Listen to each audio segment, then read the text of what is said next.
This is that terrorist face of India. This is that actual cruel, evil face of Fitnatul Hindustan. Please remember this. یہ ہے جو 21 مئی کو ہندوستان کے حکم پر فتنہ ہندوستان کے دہشت گردوں نے 21 مئی 6 معصوم پھولوں کو شہید کیا. 51 زخمی ہیں, میکسیمم اس میں بچے fighting for their life. What is this? This is the real face of فتنہ ہندوستان. بلوچستان کے بلوچ بھی پوچھ رہے ہیں کہ کیا اس کا تعلق ہے اس دہشت گردی کا بلوچیت سے. یہ درندے ہندوستان کے پیسے پر, ہندوستان کے احکامات پر یہ بربریت کر رہے ہیں. یہ فتنۃ الہندوستان ہے. اس کا کسی بلوچستان سے کوئی تعلق نہیں. اس کا تعلق صرف ہندوستان ہے. اسدار میں 21 مئی کو فتنہ الہندوستان نے بھارت کے حکم پر بچوں کو دہشت گردی کا نشانہ بنایا. فتنہ الہندوستان جان بوجھ کر معصوم اور نہتے پاکستانیوں کو نشانہ بنا رہا ہے. بھارتی میڈیا خواتین اور بچوں کی موت پر شادیانے بجاتا ہے. DGISPR اور سیکریٹری داخلہ نے پاکستان میں بھارتی دہشت گردی کی 20 سالہ تفصیلات دنیا کے سامنے پیش کر دیں. لیفٹیننٹ جنرل احمد شریف چودھری نے کہا, دنیا نے بلوچستان میں بھارتی ریاستی دہشت گردی کا بے وقوفانہ چہرہ کلبھوشن یادیو کی شکل میں دیکھا. بھارت 20 برس سے ریاستی دہشت گردی کر رہا ہے. سانحہ جعفر ایکسپریس میں 30 سے زائد شہریوں کو قتل کیا گیا. ہم نے 2016 میں بھی دہشت گردی کے ثبوت UNO کو دیے تھے. بھارت دہشت گردوں کو فنڈز فراہم کرتا ہے. مختلف واقعات میں گرفتار دہشت گردوں نے بھارتی پشت پناہی کا اعتراف کیا. جو پاکستان کا پانی ہے اس کا رخ موڑنے کے لیے وہ نئی نہریں ہیں, ان کا وہ کام کر رہا ہے. اس کی کوئی ڈیزائننگ, کوئی ورک, اس کا پلان چل رہا ہے. تو یہ ساری صورتحال ہے. اس میں پاکستان کے پاس آپشنز کیا ہیں؟ میں کوئی ہائیڈرولوجی کا ایکسپرٹ نہیں ہوں, میں کوئی واٹر ایکسپرٹ نہیں ہوں. I am a simple plain soldier. I know the state of Pakistan. The prime minister of Pakistan has given a very clear statement on this and we follow the orders in letter and spirit as per the resolve of the people of Pakistan. اس لیے ہم یہی کہتے ہیں کہ کوئی پاگل ہی ہے جو یہ سوچ سکے کہ 24 کروڑ سے زیادہ عوام کا کوئی پانی بند کر سکتا ہے. پاکستان کی جو اسٹیٹ ہے, پاکستان کے جو وزیر اعظم ہے, اس میں بالکل واضح بیان نہیں. بھارت کو جارحیت کا دوبارہ شوق ہے تو آ جائے, ہم تیار ہیں. لیفٹیننٹ جنرل احمد شریف چودھری نے دشمن کو واضح پیغام دے دیا. 24 کروڑ عوام کا پانی بند کرنے کی بات کوئی پاگل ہی کر سکتا ہے. بھارت سے اب بھی کہتے ہیں کوئی بے وقوفی نہیں کرنا. ہم کبھی نہیں جھکیں گے. بھارت حقائق کو تسلیم کرے. جب تک کشمیر کا تنازع حل نہیں ہوتا خطے میں امن نہیں ہوگا.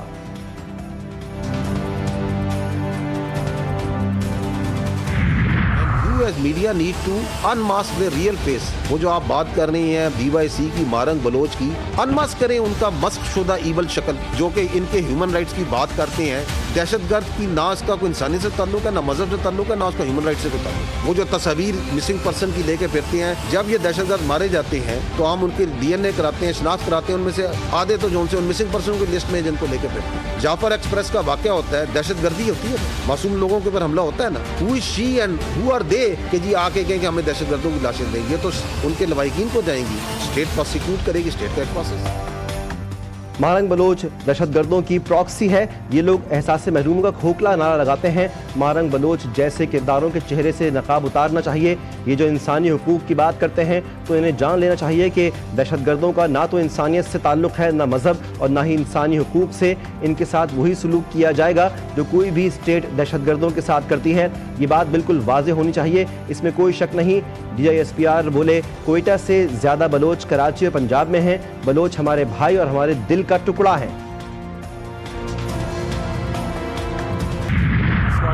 کنٹینیوس آپریشنز تو چل رہے ہیں, وہ آپ بھی دیکھ رہے ہیں, جس کے آپ ساتھ جن صاحب نے فگرز شیئر کیے. So it's not that we are not doing anything, we are doing much more than what would have normally been done. Every effort is being made, day and night لوگ efforts بھی کر رہے ہیں, ہماری security forces کا آپ کو results بھی انہوں نے دکھائے ہیں. اینڈ ایز وی اسپیک انشاءاللہ in due course it will increase, and ہم انشاءاللہ ان سارے ایلیمنٹس کو لیمنیٹ کریں. بلوچستان میں حملے کا واقعہ را کی سرپرستی میں ہوا. آپریشن سندور میں ناکامی کے بعد بھارت نے اپنی پراکسی کو کہا بلوچستان میں حملے کریں. سیکرٹری داخلہ کہتے ہیں کہ حکومت ان نیٹ ورکس کو ختم کرے گی. ذمہ داروں کو انصاف کے کٹہرے میں لایا جائے گا. دہشت گردی کی ان کارروائیوں پر سخت ایکشن ہوگا. فتنہ الہندوستان نے اب سافٹ ٹارگٹس پر حملے شروع کر دیے ہیں. ریاست کے پاس ان حملہ کو ختم کرنے کی اہلیت ہے. حسدار حملے کے 2 اور زخمی طالب علم جان کی بازی ہار گئے۔ حملے میں شہید طلبہ اور طالبات کی تعداد 6 ہو گئی۔ ملائکہ اور حیدر دہشت گردوں کے حملے میں شدید زخمی ہوئے تھے۔ سیکیورٹی ذرائع کے مطابق ذلت آمیز شکست اور ہزیمت کے بعد بھارت بزدلانہ کارروائیوں پر اتر آیا ہے۔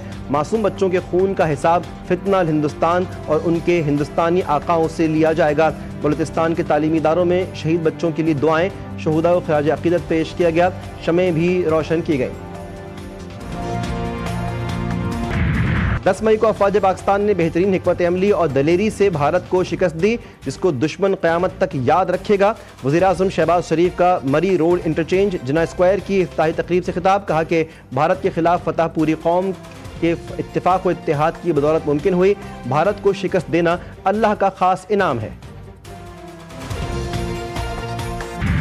وزیراعظم شہباز شریف سے بلاول بھٹو زرداری کی ملاقات، بھارتی کشیدگی کے بعد کی صورتحال پر تبادلہ خیال۔ بلاول بھٹو نے پاک بھارت کشیدگی کے حوالے سے کیے گئے رابطوں سے متعلق آگاہ کیا۔ وزارت خارجہ میں دی گئی بریفنگ کے تفصیلات بتائیں۔ ملاقات میں ملک کی سیاسی اور معاشی صورتحال پر تبادلہ خیال کیا گیا۔ ملک کی داخلی اور خارجی سیکورٹی صورتحال پر بھی بات چیت کی گئی۔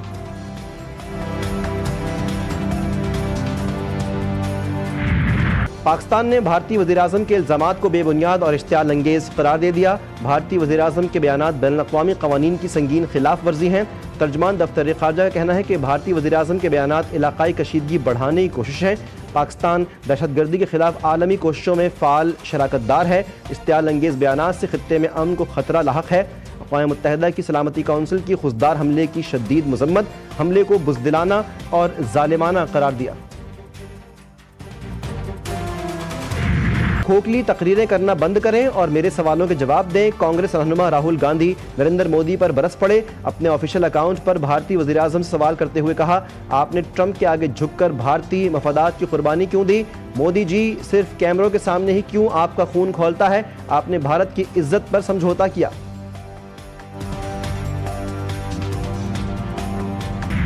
پاکستانی فضائی حدود میں بھارت کے طیاروں کی پروازوں پر پابندی 24 جون تک بڑھا دی گئی۔ بھارتی رجسٹرڈ، آپریٹڈ، ملکیت یا لیز پر لیے گئے طیارے پر بھی پابندی ہوگی۔ پاکستان ایئرپورٹ اتھارٹی کے مطابق یہ پابندی بھارتی فوجی طیاروں پر بھی لاگو ہوگی۔ بلوچستان نے دہشت گردوں کو فنڈنگ بھارت کر رہا ہے۔ بلوچستان میں تو بلوچ قوم کے علاوہ دیگر قومیں بھی آباد ہیں۔ دہشت گرد بلوچستان میں کبھی بھی کامیاب نہیں ہو سکیں گے۔ رکن قومی assembly Nawabzada Jamal Raisani G T V news کے پروگرام 7 سے 8 ثنا ہاشمی کے ساتھ میں گفتگو کر رہے تھے۔ کہا کہ دہشت گرد معصوم بچوں پر حملے کر رہے ہیں۔ کچھ سیاسی عناصر نہیں چاہتے کہ مسائل حل ہوں۔ پاکستان اور آئی ایم ایف کے درمیان بجٹ مذاکرات پر نتیجہ خیز نہ ہو سکے۔ آئی ایم ایف کے ساتھ معاشی اہداف پر اتفاق نہ ہو سکا۔ ذرائع وزارت خزانہ کے مطابق آج کے مذاکرات کا آخری دن تھا۔ بریک تھرو کی توقع تھی، اتفاق رائے نہ ہونے کی وجہ سے بجٹ پیش کرنے کی تاریخ میں توسیع کی گئی۔ آئی ایم ایف کے ساتھ بجٹ پر مذاکرات اگلے ہفتے بھی جاری رہیں گے۔ عازمین کے نقصان کے ذمہ دار پرائیویٹ ٹور آپریٹرز ہیں۔ کچھ عازمین بعض لوگوں کی غفلت اور کوتاہی سے حج پر نہیں جا سکیں گے۔ وفاقی وزیر مذہبی امور سردار محمد یوسف نے کہا، وزیراعظم نے معاملے کی انکوائری کے لیے کمیٹی بنا دی ہے، ذمہ داروں کے خلاف کارروائی کی جائے گی۔ کراچی میں گرمی کی شدت برقرار، دن بھر سورج آگ برساتا رہا۔ درجہ حرارت 37 ڈگری سینٹی گریڈ ریکارڈ کیا گیا۔ شدت 40 ڈگری تک محسوس کی گئی۔ سبی اور دادو میں پارہ 48 ڈگری کو چھو گیا۔ سکھر 47، میرپور خاص، نواب شاہ اور ڈیرہ غازی خان 46 ڈگری تک جا پہنچے۔ حیدرآباد 43، راولپنڈی اور ملتان میں درجہ حرارت 40 ڈگری ریکارڈ کیا گیا۔ امریکی صدر نے ایپل کمپنی سے بھارت میں آئی فونز تیار نہ کرنے کا پھر مطالبہ دہرا دیا۔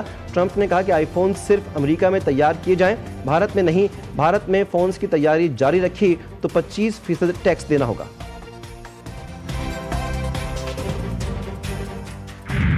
قیونی فوج نے جبالیہ میں رہائشی عمارت کو میزائل داغ کر ملیہ میٹ کر دیا۔ 50 افراد شہید یا ملبے تلے دب گئے، 6 لاشیں نکال لی گئیں۔ بھاری مشینری نہ ہونے سے امدادی کاموں میں رکاوٹ۔ خان یونس، غزہ سٹی اور نصیرات پر وحشیانہ حملے، 32 فلسطینی جان سے گئے۔ غزہ میں مزید 107 امدادی ٹرک داخل۔ 3 ماہ بعد اقوام متحدہ کی بیکریاں کھل گئیں۔ اقوام متحدہ کے سربراہ انتونیو گوتریس نے کہا، غزہ ظالمانہ تنازع کے بدترین دور سے گزر رہا ہے۔ تیز رفتار، قابل اعتماد، محفوظ طریقے سے امداد نہ پہنچی تو بڑی تعداد میں لوگ مر جائیں گے۔ یمنی فوج نے 24 گھنٹوں میں اسرائیل کے بن گورین اور ایئرپورٹ پر 3 میزائل داغ دیے. سائرن بجنے سے افراتفری. اسرائیل کا میزائل فضا میں تباہ کرنے کا دعویٰ. یمنی فوج کے انتباہ اور سیکیورٹی خدشات پر جرمن اور برٹش ایئر ویز نے پروازوں کی معطلی میں توسیع کر دی. یمن کے دارالحکومت صنعا میں لاکھوں افراد سڑکوں پر آ گئے. غزہ میں اسرائیلی جارحیت کے خلاف احتجاج. امریکہ اور ایران کے درمیان روم میں جوہری مذاکرات کا 5واں دور بے نتیجہ ختم. کوئی پیش رفت نہ ہو سکی. یورینیم افزودگی پر ایران کا موقف برقرار. وزیر خارجہ عباس عراقچی نے کہا اگر امریکہ صفر افزودگی پر اصرار کرتا رہا تو کوئی معاہدہ نہیں ہوگا. تکنیکی صلاحیت موجود ہے لیکن کبھی بھی جوہری ہتھیار بنانے کی کوشش نہیں کی. لاہور قلندرز نے پی ایس ایل 10 کے فائنل کے لیے کوالیفائی کر لیا. لاہور قلندرز نے اسلام آباد یونائیٹڈ کو 95 رنز سے شکست دے دی. اسلام آباد یونائیٹڈ 202 رنز کے تعاقب میں 107 رنز پر ڈھیر. فائنل میں لاہور قلندرز کی ٹیم کوئٹہ گلیڈیٹرز کا سامنا کرے گی. پی ایس ایل 10 کا فائنل اتوار کو ہوگا. بنگلہ دیشی کرکٹ ٹیم کا دورہ پاکستان. پاک فوج اور سول آرمڈ فورسز کی تعیناتی کی منظوری. وفاقی کابینہ کے فیصلے کے تحت وزارت داخلہ نے احکامات جاری کر دیے. بنگلہ دیشی ٹیم 25 مئی کو پاکستان کے دورے پر پہنچے گی. پاک فوج اور سول آرمڈ فورسز کی تعیناتی سیکیورٹی اور پروٹیکشن ڈیوٹیز کے لیے ہوگی. مشن منڈی میں تیزی. ملک بھر کی مویشی منڈیوں میں گہما گہمی. خوبصورت نقش و نگار والے اونٹ، ٹاپری، سندھی اور کاموری نسل کے بکروں کی ڈیمانڈ. جانوروں کی خریداری کے لیے جوڑ توڑ جاری. بیوپاریوں کا جانوروں کی قیمتوں کو کم کرنے کا کوئی ارادہ نہیں. قربان ہو جا بھائی، خدا کی راہ میں قربان ہونے کے لیے تیار ہو جا بھائی. شاباش. وفاداری ہو تو ایسی. مالک کے کہنے پر جانور اللہ کی راہ میں قربان ہونے کے لیے زمین پر بیٹھ گیا. کراچی کی مویشی منڈی میں لایا گیا یہ جانور سب کی توجہ کا مرکز بن گیا. اور دلچسپ انداز اور اداکاری سے قہقہے بکھیرنے والے مزاحیہ اداکار محمد سعید خان عرف رنگیلا کو بچھڑے 20 برس بیت گئے. رنگیلا نے مزاحیہ اداکاری کے ساتھ ساتھ فلم رائٹر، گلوکار، ڈائریکٹر اور پروڈیوسر کے طور پر بھی اپنی صلاحیتوں کا لوہا منوایا.